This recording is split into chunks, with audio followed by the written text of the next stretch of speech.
Hi everyone, this is Julie Bruns. Welcome to the Peace and Possibilities podcast. I want you to thrive and be happy, peaceful, and content, no matter where you are on your journey. This podcast shares stories that will show you how it can be done, no matter what your circumstances. You'll be inspired and come away with a new spark of an idea. Never forget, anything is possible. New episodes are released every Wednesday. Subscribe, rate us, and leave us a review. This helps others find our content and get happier sooner. To possibility and beyond.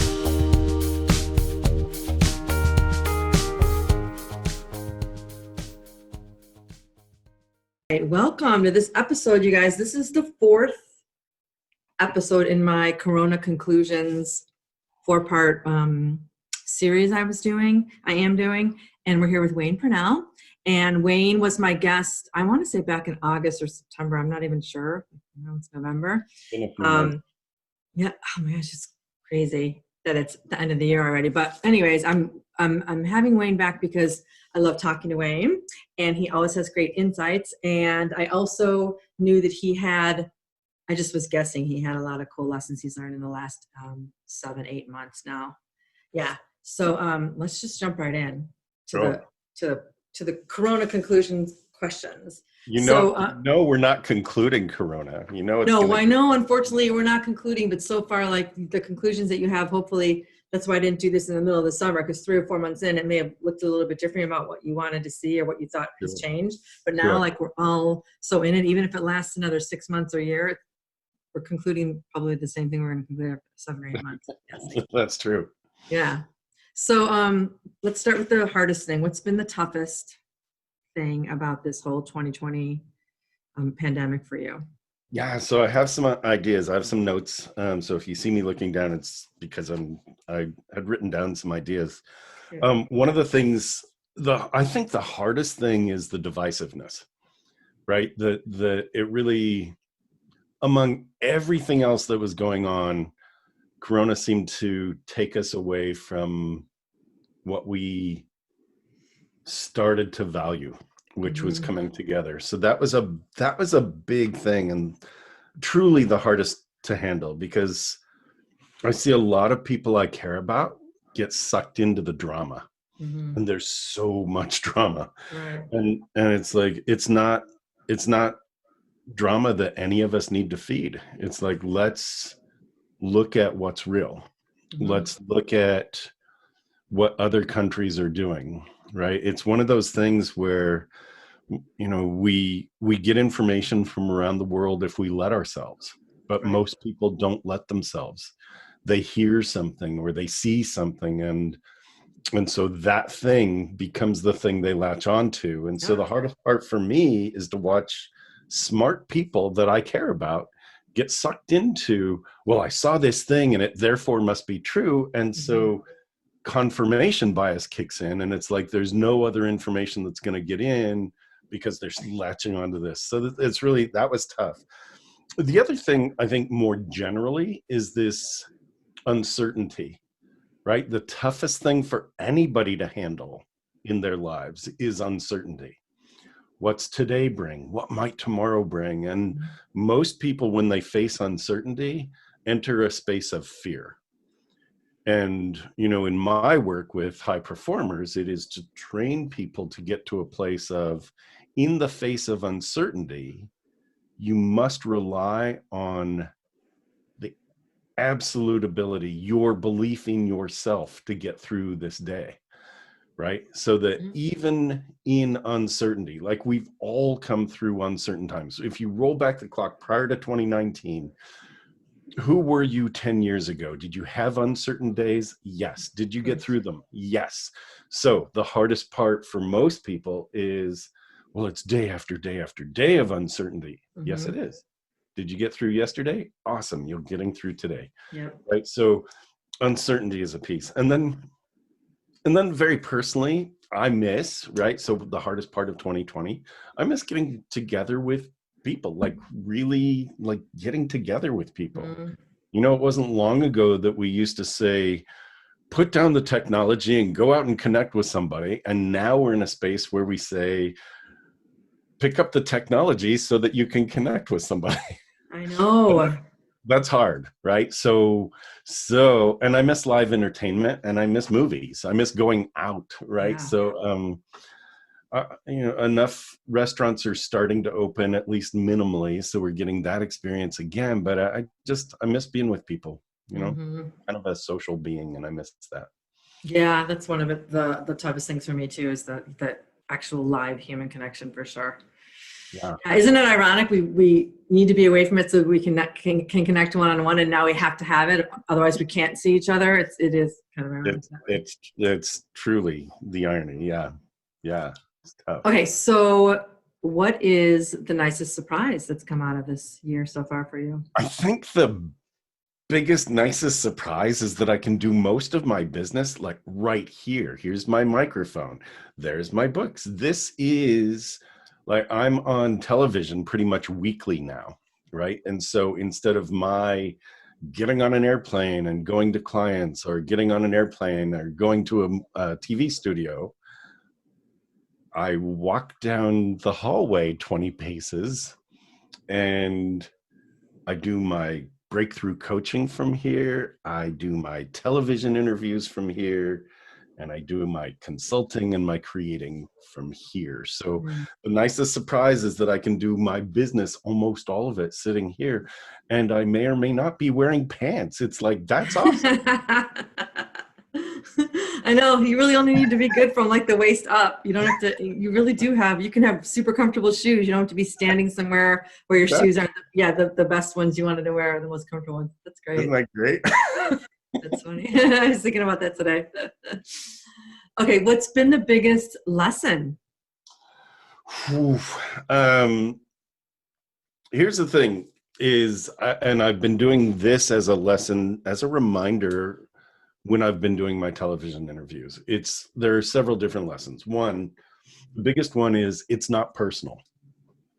Just remember, it's not personal. Nobody woke up today and went, Julie, we're going to mess with your life specifically. Right.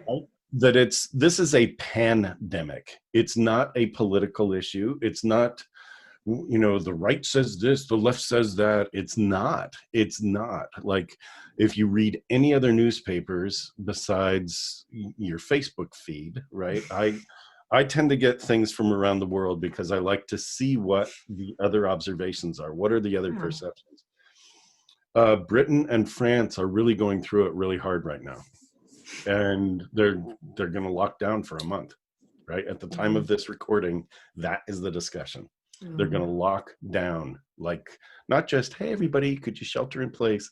They're going to lock down for a month, right? And we're coming into the holidays. So this is, right? So to recognize that it is not personal, just the way that, if you get cut off on the freeway, the person that cut you off didn't wake up going, whose life am I going to mess with today? They just happen to be in their own world and not pay attention to you. Awesome. It's not personal. Right. So that's the biggest lesson, is that just don't take it personally. The other lessons I think that come out of this are, we talked about uncertainty earlier. I think one of the hugest lessons is that we are resilient. We have the capacity to bounce back. If you look at who we were in January or February of 2019, and as March rolled in and people started to get sick, and April happened, and all of a sudden, oh, it's a coronavirus. It's like, we've never heard of this. The research is telling us that it started at the end of 2018, and that people in,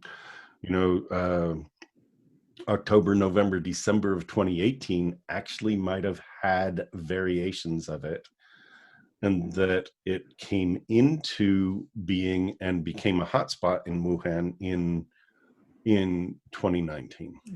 And so that's the new information that's been coming through. Well, who were we before then? We were getting up, we had a life, we had segmentation to our life, do our exercises, have our breakfast, get in the car, go somewhere, we'd commute, we'd be a different person there.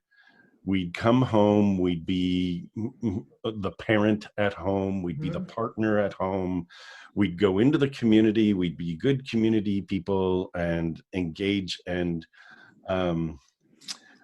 buy stuff, sell stuff. It's like, Yeah. well, so all that got put on hold. And what we learned was how to adapt. And, many people, I worked with a lot of businesses who they had to take out loans, and a lot of the business owners were actually taking that very personally, like they had failed Yeah. their employees somehow. And it's like, the reason that the loans exist is so that your business can stay afloat. Right. Right. And so that was a huge thing. So to recognize, number one, we're resilient. We did figure out how to bounce back, and we're not through yet, and that leads me to number two, which is we have courage. We have courage in the face of uncertainty. We're in a place of going, I don't know what this dark hallway holds, but I know I have to go down this dark hallway. Yeah. I know I have to go down and without knowing all the details. Right. Awesome. How amazing is that, right? So if we recognize as good humans in the world that we are resilient, that we do bounce back, that we have courage to face a new day of uncertainty, that's magical. And the third thing about this is we actually have more choice than we thought. It's like, you can't do this, you must wear a mask, you can't do that. It's like, all right, well, a lot of people are pushing back against the masks as being an impingement on their freedom. Yeah. It's like, well, do you wear a seatbelt when you get into your car? Because that's a law, right? And it's a law that's put there to keep you and others safe. Right. Right? Do you obey the speed limit? Sometimes yes, sometimes no. Awesome. Do you wear the mask every single time you go somewhere in public? Yeah. But I'll tell you, I take it off as soon as I can. Yeah. But it's also, right, it keeps me safe, it keeps others safe, because none of us know if we're carrying something. So just following that, it's like, well, and for me, I usually have like a pile of them around me. I have different colors. I have different designs. I have holiday designs. I had a Halloween mask. I have branded designs with my logo, my name. I have my starts with one movement mask. I've created masks so that I can have variety in my life. Choice. It comes back to that. I love that you're bringing that up, because I'm writing a book, and I just finished sent the manuscript off for the final edits yesterday. And one of my chapters is on resilience. And I actually do that in the book. I compare, like, no, we don't have choice. It doesn't seem like we have choices, but of course we do. Like you just pointed out, we get to choose how we wear the mask, when we wear the mask, what kind of mask we wear, like all of those things, where you buy your food, where you get it delivered from, where you get it delivered to, all of those things. But if you're just concentrating on all of the things that you can't have, of course you're going to be miserable. But we still have a ton of choices, and we're lucky in a lot of regards. People aren't. It's so true. And that's the thing, is that, when I was teaching martial arts and self-defense, one of the main things I would teach people is what's available to me now, and now, and now, and now. And it's like every step of the way. If you're taking a breath, you have more choice, right? And so you become aware of your environment. You become aware of your choices. The last chapter in my first book, called Choosing Your Power, is called Spiraling Toward Freedom. And in that, I talk about awareness leads to choice, and choice leads to greater awareness. And the idea there is that we come full circle, except we've spiraled up, so that we have a larger perspective looking back. And I love that. Right. And so you look at, well, what is available to you? Because it's not over until it's over. So even in, like, one of my friends was just diagnosed, right? Diagnosed positive. So, there's all this stuff going, does anybody really know anybody that was positive or diagnosed positive? It's like, yes, they're out there. Yeah. One of my friends, and what's his thing is, what choices does he have, Mhm. right? So until he's knocked out, he still has lots of choices until he's taken completely out. And his plan is to bounce back. So I like that plan, right? Yeah, I like that plan too. I also like what you said about the whole with the not taking it personally. There's Yeah. a. Did you read the book by Don? Is it Don Miguel Ruiz? The Four Agreements. Sure. Yeah, there's a chapter called "Not Taking Things Personally," or I forget the exact name of it, but it's basically that concept. That was a huge light bulb for me. I probably read it 10 years ago, but that was a major light bulb moment for me. It's not about anytime you have an interaction with someone, it's so easy to be like, oh, why were they rude? Why to me? Why did that person cut me off? It's like, why did that person not hold the door for me? And it's like, probably almost 99% of the time has nothing to do with you. They don't even know That's you. exactly right. Yeah. They're not Yeah, intentionally doing anything to you. It feels personal because it just happened to you, but it's really not about you. It's about the other person. And that was just like so eye-opening for me and so freeing. And I think a lot of people could really benefit from that, especially now, because people are like, no, I can't do this. I can't. And my 18-year-old, he'll say those words instead of we. It's like, no, not just I can't. We aren't going to school in the regular way we used to. We aren't communicating and working the same way we used to. It's everyone on the planet. right. It's But everyone on the planet. It's yeah, a pandemic, right? yeah, So yeah, and that's like, if our listeners could get some homework, that would be the homework, is to figure out what's happening. Like, just name a country, any country, yeah, and go do some research. How are they handling it? Like, yeah, any country could yeah, be, right? Pick a yeah, continent, pick a country, and go research. How are they handling it? And what messages are they receiving from their government? Right? yeah. That's a big thing. It's a great exercise. Because here's the thing, Julie, is that perspective counts. That's the biggest thing. And that's why, as a coach, it's one of the strongest things I can bring is my perspective on your situation. Because you're the one in your situation, having Yeah. somebody outside seeing it. All great athletes have coaches, right? Yep. So the whole thing is, can you as a human get a different perspective on the world? And can you choose to then look for a different perspective on your life? You become what's called actor observer. You're in your Yeah. life and you're observing your life. And I think that's so very important, right? Get So that. important and so not easy, but you can do it at any moment. Like you said, at any moment you can look at it from a different way. Absolutely right. Yeah. Yeah. Okay. What's been the easiest thing for you? Oh, down to my left about 20 paces is my bedroom. So the easiest thing for me is to get to my studio without having to get into a car, without having to get on a plane. And it's been like, this is awesome.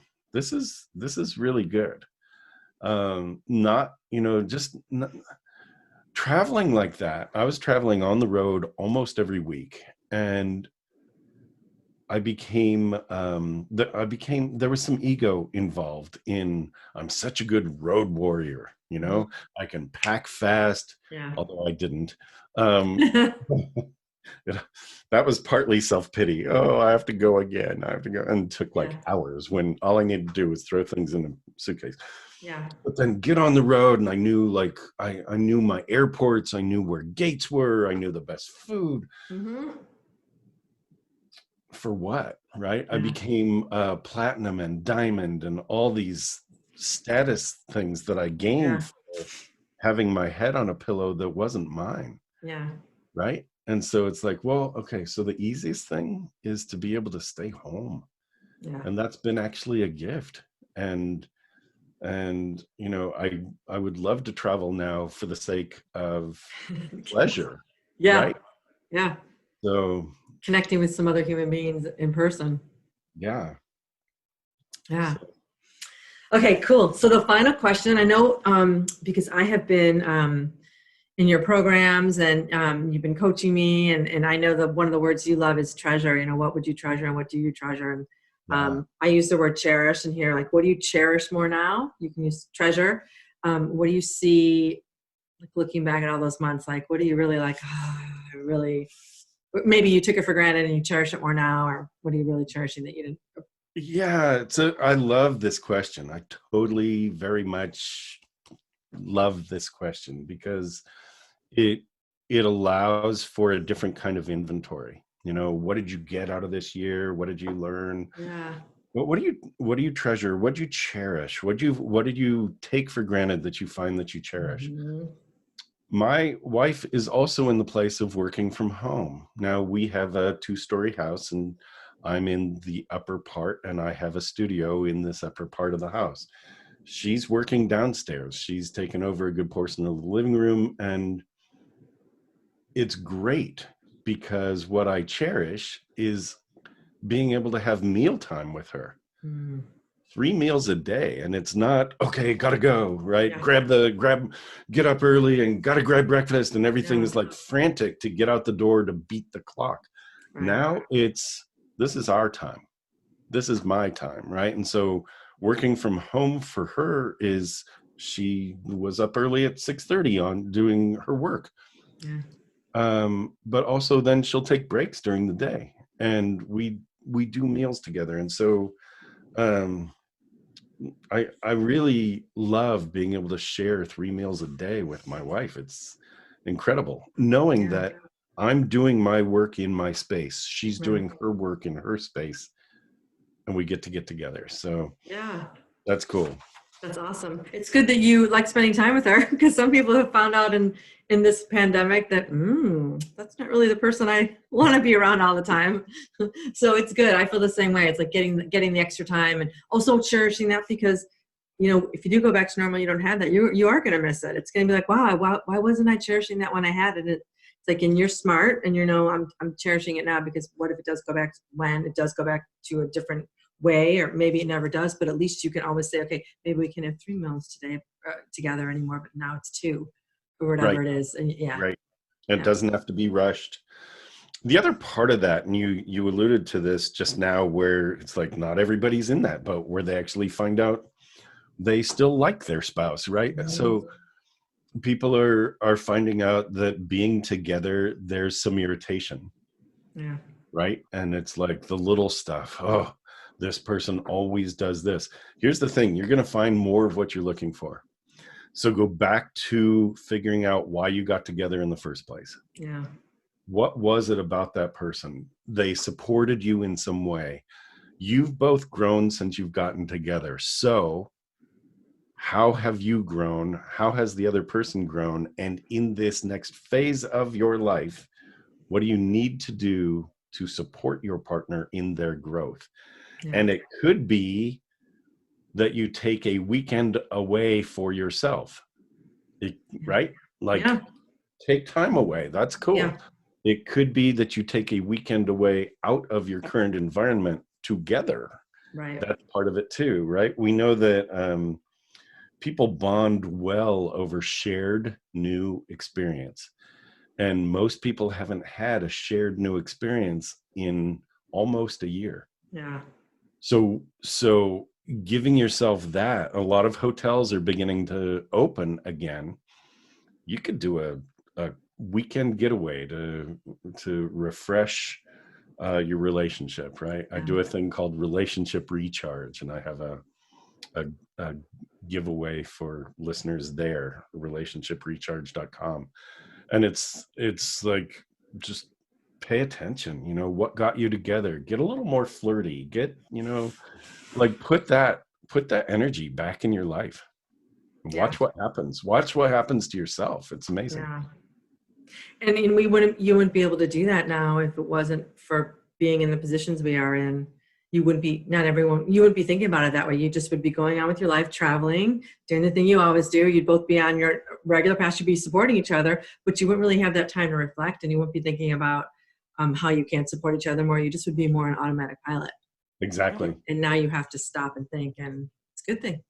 Well, consciousness, right? Being conscious. There's a new article that just came out in in the American Psychological Association, a thing called Monitor on Psychology, and they talk about habits, and they reflected on a 2002 study that says that so much of what we think as conscious decisions are actually habitual. 43% of what we do during the day is just based on habit. Right? It's just habit. It's just because we've always done it. Yep. And even if we're conscious of something like, well, I'm not gonna, I know potato chips are bad for me, Right. or pizza, whatever. It's like, so what happens that you're Netflix binging on the weekend and you've ordered a triple extra large pizza, and right? It's like, well, it's a habit, right? Yeah. You got into a habit. So knowledge is one thing, habit's another, and we get into these routines.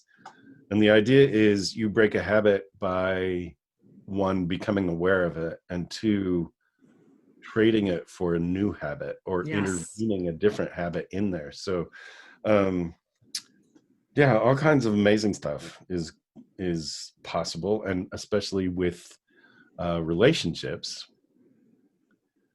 not taking a routine for granted is a big thing. So. Yeah.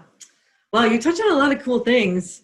We could obviously talk for a long time and go. We could have more questions too. I love talking with you, Julia. I love talking with you. So Thank you. Me too. So I want to say this. So I want to say I got the pleasure of working with Wayne over the last couple of months in a one-on-one coaching. It's been awesome. It's been life-changing. It's been inspiring. It's been exciting. And I wanted to, people want to work with you. So I know there's the one-on-one coaching you do, there's programs you have, there's retreats you offer. So people want to work with you. How can they do that? What's the best way of getting hold of you? And what are you offering?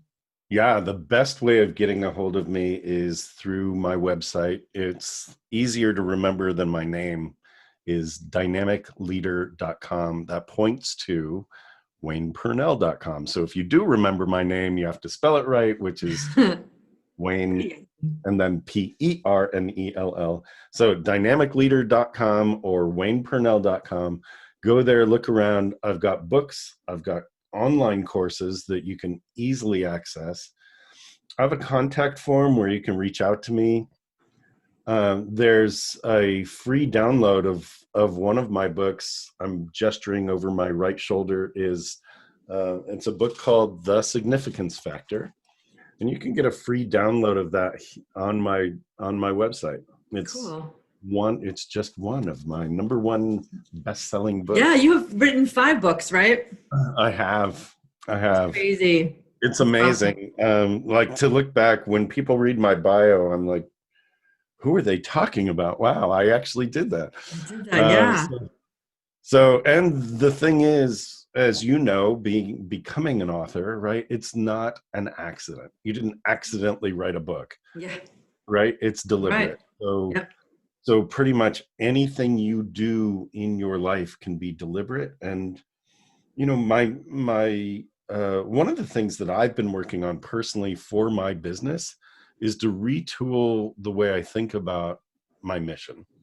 And I came up with these 2 great words that really, I think, and I think I reached out to you even, like, as it might have been on one of the private Facebook groups. And it was, what do you think my mission is?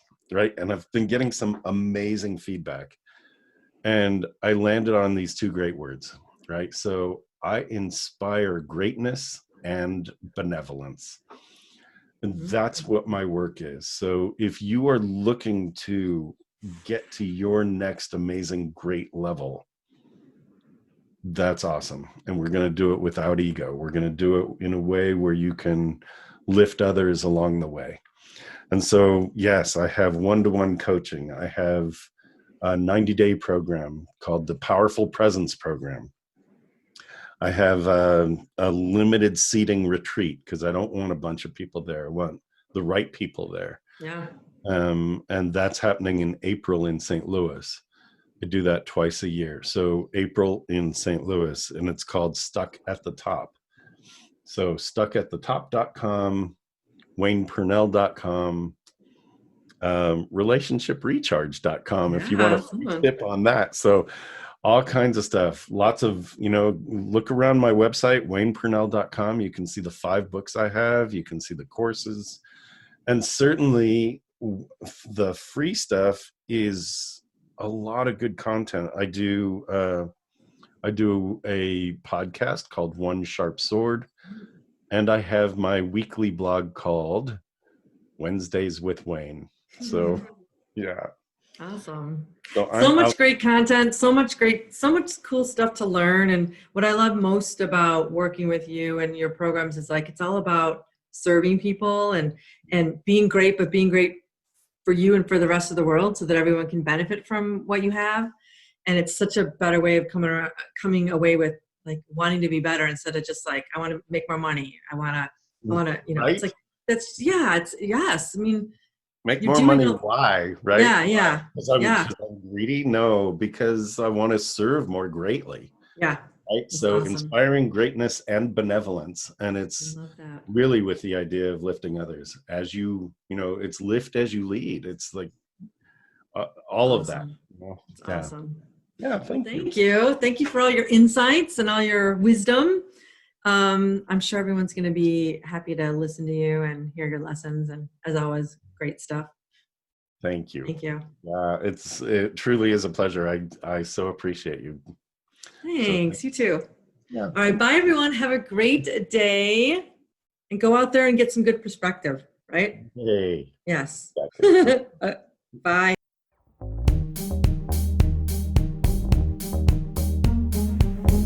Thanks for listening. If you love this content, please rate us 5 stars on Apple Podcasts or whichever platform you found us on. You can get all my social media links in the description below. Help us keep the momentum going so that every person can live their lives happily, doing work they love.